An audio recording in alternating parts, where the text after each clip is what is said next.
Sir నమస్తే. నమస్తే. స్థానికంగా ఉన్నారు కదా? ఇక్కడనే ఉన్నారు. కరెక్ట్ లొకేషన్ చెప్తారు, ఇది ఏంటిదో? తిమ్మాపూర్ ఏరియా. తిమ్మాపూర్ ఏరియా. కొంగరకల్లా ఎంత దూరం వచ్చిందండి? 8 కిలోమీటర్లు వస్తుంది. జిల్లా కలెక్టరేట్ 9 వస్తుంది. రాజులూరు ఎంత దూరం వచ్చిందండి? 3.5-4 వస్తుంది. 3.5-4. ఇప్పుడు ఒక 20 సంవత్సరాల క్రితం అసలు ఎలా ఉండేయండి భూమి ధరలు ఇక్కడ? భూమి ధరలు అప్పుడు అగ్గనే ఉండేది. అందరు రైతులు పనులు చేసుకునేది కాబట్టి వేరే వాళ్ళకు సిటీ అనేది కల్చర్ తెలియకపోయేది. ఓకే. సిటీ వాళ్ళు రాకపోయేది. ఇక్కడ విలేజ్ వరకే ఉండేది. ఓకే. ఇక అందులో ఇప్పుడు సిటీకి వెళ్ళడం వల్ల, సిటీ దగ్గర కావడం వల్ల భూముల రేటు పెరగడం. ఎలా ఉండేదండి అప్పుడు? అప్పుడు 50,000కు ఎకరం వచ్చేది. ఓకే. గజం అంటే 500-600కి ఇచ్చేది అప్పుడు. ఓకే. ఇప్పుడు అవుటర్ రింగ్ రోడ్డు, ఎయిర్పోర్ట్ వచ్చినాయి కదా, సో అప్పుడు కరెక్ట్గా ఎయిర్పోర్ట్ అవుటర్ రింగ్ రోడ్ వచ్చినప్పుడు ఎలా ఉన్నాయండి ధరలు? అప్పుడు కొంచెం ధరలు పెరిగినాయి, మళ్ళీ డౌన్ అయినాయి. పెరిగి డౌన్ అయినాయి. అప్పుడు ఎలా ఉండేది ప్రైసింగ్? అప్పుడు 10 లక్షలు 20 లక్షలకు వచ్చింది అప్పుడు. ఓకే. మళ్ళీ డౌన్ అయింది.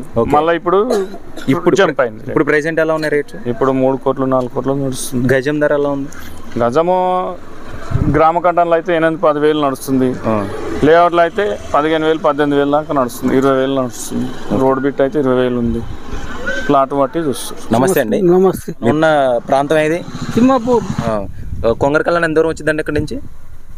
8 కిలోమీటర్లు ఉంటుంది. రాజులూరు 3 కిలోమీటర్లు. సో ఇప్పుడు ఒక 20 సంవత్సరాల క్రితం అసలు ఇక్కడ భూమి ధరలు ఎలా ఉన్నాయండి? 20 సంవత్సరాల కింద 50-40 వేలు.